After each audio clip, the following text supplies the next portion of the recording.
So, Anthony, what a challenging context for the Minister of Finance to present his first budget. Can you tell us more about the current state of the Mauritian economy? Yes, actually the coronavirus has brought the global economy to a standstill, and the impact on the Mauritian economy will be devastating. The economy would go into recession at 5.8%, unemployment will rise to 17%, and the budget deficit would increase to 64 billion rupees. Amidst all that, the public debt to GDP would rise from 61% to 83% of GDP. So essentially, the minister will have very little room for maneuver. Given this difficult context, how did the minister finance his budget? Interestingly, the Minister of Finance has been able to contain the budget deficit. But this has only been possible because of the 100 billion rupees of transfers from the Bank of Mauritius, as well as a special reserve.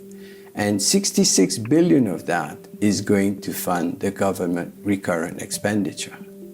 We're disappointed that the government hasn't been brave enough to contain some of the cost. The 100 billion rupees war chest is comparable to economies such as Singapore and the US. But the size of the war chest doesn't determine the magnitude of the economic containment. Mauritius has the 5th largest war chest among the countries selected, but the impact on the increase in unemployment is the 2nd highest, while it has been the best country in terms of containing the impact on the GDP.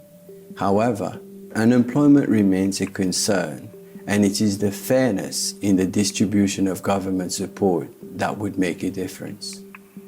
Of all the measures announced, are there any that have particularly caught your attention?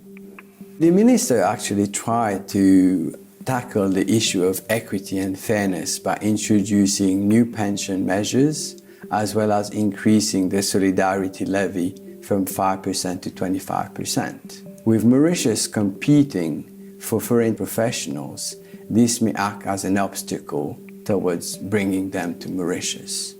Again, this increase in the solidarity levy also brings Mauritius into a high income tax bracket country at 25% compared to the UK at 27%. All this while Singapore remains at a low of 9%. This, together with other incentives available to foreign nationals, will actually discourage local workforce. This pandemic has actually forced us to rethink of our export-led business model. We welcome the government's plans to promote domestic production, investment in strategic sectors, as well as encourage sustainable development. By buying local, the government would encourage more transformation locally, more jobs being created locally, and ultimately an economic revival. Further, the government drives into innovation, technology, and sustainability would ensure that the country is more competitive in the longer term. On a concluding note, Anthony, what does the future look like for us in Mauritius? Whilst the COVID impact is yet to be known at its fullest, Mauritius seems to have dealt with it relatively okay. However, there will be an enormous challenge ahead. Unemployment will be high, economy will be in recession, as well as mounting debt. And these are very difficult trends to reverse.